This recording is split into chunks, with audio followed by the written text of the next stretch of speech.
নমস্কার, সুপ্রভাত। কেমন আছো সবাই? এসডি ফ্যামিলি ব্লগ চ্যানেলে আরো একটি নতুন ব্লগে তোমাদের সকলকে স্বাগত জানাই। আজ সোমবার সকাল সকালই বেরোতে হলো।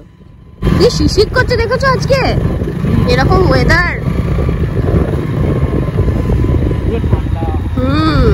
বৃষ্টি না চলে আসে এক্ষুনি। কিছু নিয়ে বেরোনো হলো না। চলো এক্ষুনি তো ফিরে পড়বো। প্রথমেই আমরা চলে এলাম একটা মাংসের দোকানে। আর আমাদের লোকালে তো এখন মাংসের দাম চলছে 790 টাকা। তো আমি অনেক জায়গায় শুনেছি কোথাও দাম কম বা কোথাও বেশি।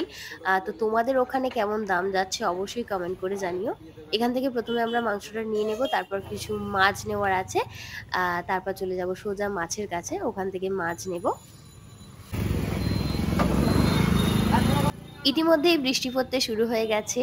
আর মাছ মাংস এত কিছু নেওয়ার কারণ হচ্ছে কালকে ওনার জন্মদিন, সেই জন্যই আজকে সকাল সকাল আমরা দুজনে বেরিয়ে পড়েছি কেনাকাটি করার জন্য।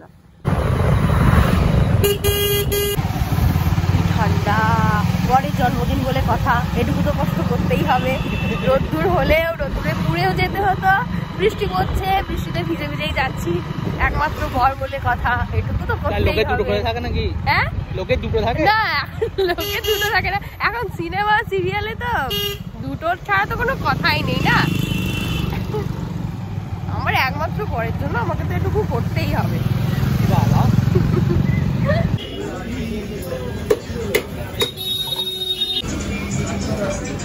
চলে এলাম গলদা চিংড়ির খোঁজে, তবে এখানে তো আমার গলদা চিংড়ি চোখে পড়ছে না। যে চিংড়িগুলো আছে একদমই ছোট সাইজ, তবে এটা নেব না। এখানে চোখে পড়ছে হচ্ছে পমফ্লেট মাছ, তো এখান থেকে কিছু পমফ্লেট মাছ নিয়ে নিই, তারপর দেখি অন্য জায়গায় গিয়ে কোথাও গলদা চিংড়ি পাওয়া যায় কিনা।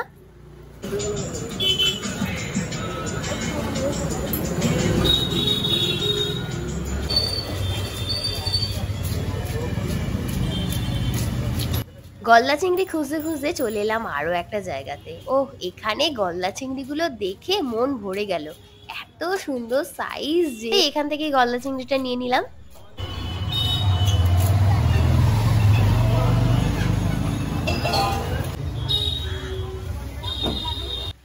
মাছ মাংস তো নেওয়া হলো, বাকি রইলো আইসক্রিম। তো আমরা এখন এখান থেকে আইসক্রিমটা নিয়ে নেব, আর বাকি সব কিছুর দায়িত্ব পড়েছে বাপির ওপর, তো বাপি সব নিয়ে আসবে। এখন আপাতত আমাদের এখানে কাজ কমপ্লিট, আইসক্রিমটা নিয়ে সোজা যাব বাড়ি।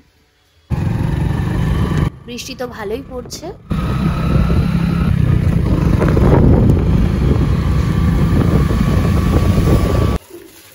চারটে কর্নেটো নিয়ে নিয়েছি, ডিপ ফ্রিজের মধ্যে রেখে দিচ্ছি। ঠিক আছে, মাংসটা তুমি ধোবে? আচ্ছা, আমি তাহলে মাছটা ধুয়ে নিচ্ছি। দুটো ব্যাগই তো কাচবে?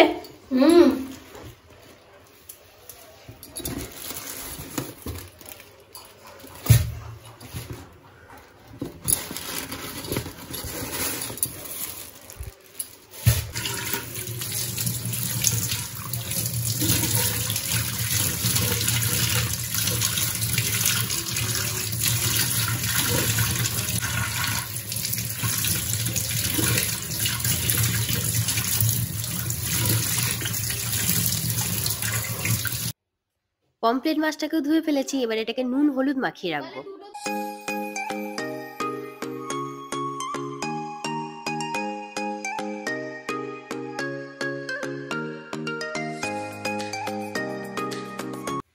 মা তো মটনটাকে ঠান্ডা গরম জলে পরিষ্কার করে ধুয়ে নিয়েছে। আমি এখন এটার মধ্যে একটু পাতিলেবুর রস ছড়িয়ে দেব, তারপর ভালো করে ম্যারিনেট করে এটাকে ডিপ ফ্রিজের মধ্যে রেখে আসবো। আমার হাতে এখন একদম সময় নেই, আবারও বেরোতে হবে, তাই রেডি হয়ে তোমাদের সাথে দেখা হচ্ছে।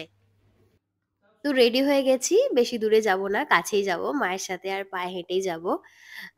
কালকে ওর জন্মদিন, তো আমরা সবাই খুব এক্সাইটেড। আসলে গত বছর আমরা ভেলোরে ছিলাম, সেইভাবে আয়োজন কিছু করতে পারিনি। তাই এবছর মানে ভেবেই খুব আনন্দ হচ্ছে যে বাড়িতে আছি সবাই মিলে। একটু সাজিয়ে গুছিয়ে দেব, অনেক রকম প্ল্যান আছে। তো তোমরা ভিডিওটা অবশ্যই দেখতে থাকবে লাস্ট পর্যন্ত।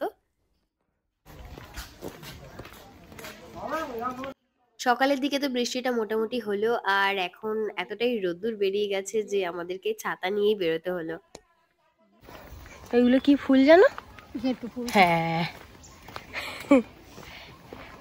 এই সময়ই হয় বলে ভালো লাগে রাস্তার ধারে ধারে দেখতে। তো এখানে কিছু কাজ আছে, এখানকার কাজটা মিটিয়ে নিই, তারপর তোদের সাথে দেখা হচ্ছে।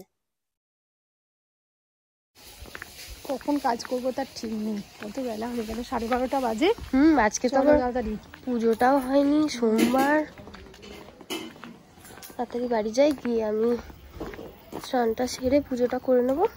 অনেক দেরি হয়ে গেছে, অনেকটা বেলা হয়ে গেল। দেরি হয় না আমাদের, সকাল সকাল চান হয়ে যায়, পুজো হয়ে যায়, অনেক দেরি। চলো তাড়াতাড়ি যাই। 1টা বেজে গেছে, এখনো পুজো হয়নি।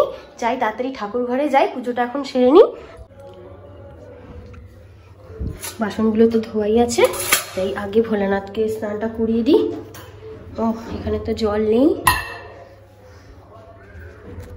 গঙ্গা জলের অভাব তো নেই আমাদের, এটা তো তোমরা আগের ভিডিও দেখলেই বুঝতে পারবে।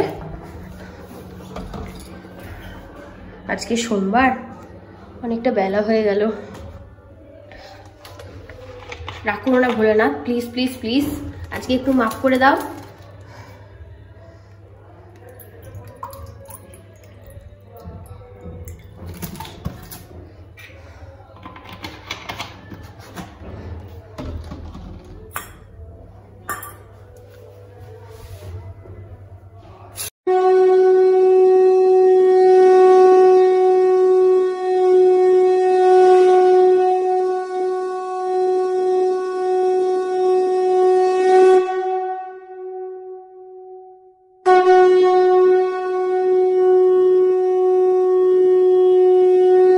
পুজো তো আমার হয়ে গেছে, এবার যাবো নিচে। আর যেহেতু সোমবার তাই আজকে নিরামিষ খাবারটা আমি খেয়ে নেবো, তারপরে একটু রেস্ট নিয়ে নেবো।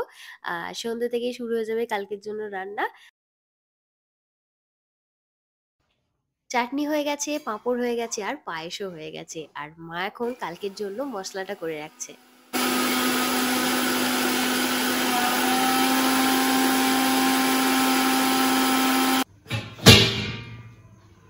এদিকে রয়েছে বার্থডে বয়ের জন্য স্পেশাল এই পায়েস। তো পায়েসটা এখন গরম, তাই ফ্রিজের মধ্যে তো রাখা যাবে না। আর আমাকে কিন্তু আরো একবার বেরোতে হবে। বেরোনোর আগে কালকের জন্য সমস্ত সবজিগুলো কেটে পরিষ্কার করে আমি ফ্রিজের মধ্যে রেখে দিয়েছি। সকাল থেকে শুধু ছুটেই চলেছি ছুটেই চলেছি। এখন কোথায় যাচ্ছি সেটা কি তোমাদের বলেই দেবো, নাকি সারপ্রাইজ থাকবে? তো চলো বলেই দিই, যাচ্ছি এখন ওর জন্য একটা গিফট কিনতে। তবে কি গিফট কিনতে যাচ্ছি সেটা কিন্তু সারপ্রাইজ থাক।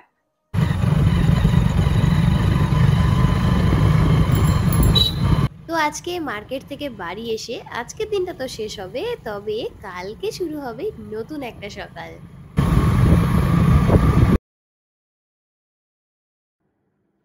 এখন সকাল 5:30 বাজে। তো বার্থডে বয়কে আমি রাত 12টার সময় উইশ করে দিয়েছি।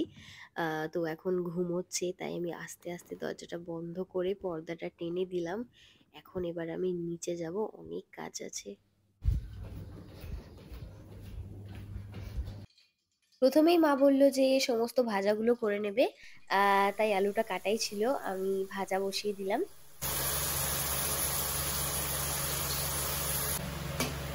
ছেলের জন্মদিন বলে কথা, তাই মা একদম কোমর বেঁধে রান্নার দিকে লেগে পড়েছে। তো দেখো মা দুটো গ্যাসই অন করে দিয়েছে, একটাতে হচ্ছে শুক্তো আর একটাতে পরপর ভাজাগুলো হচ্ছে। বাপিও কিন্তু থেমে নেই, যেহেতু চিংড়ি মাছের মালাইকারি হবে মা বলেছে, তাই সকালবেলায় নারকেল কেটে একদম রেডি করে দিয়েছে। আর এই যে নারকেলের কালো অংশটা আছে সেটাকে আমি এখন বাদ দিয়ে রাখবো।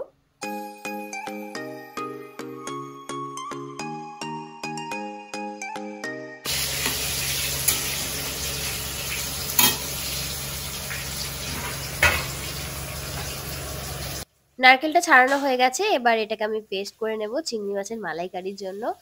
আর পাতুরিও হবে, মাছের অনেকগুলো পদ হবে। তো পাতুরির জন্য কলা পাতাটা এরপর ঠিক করে নেব। আজকের ভিডিওটা অনেকটাই লং হয়ে যাচ্ছে। তাই আজকের ভিডিওটা আমি এখানেই শেষ করব।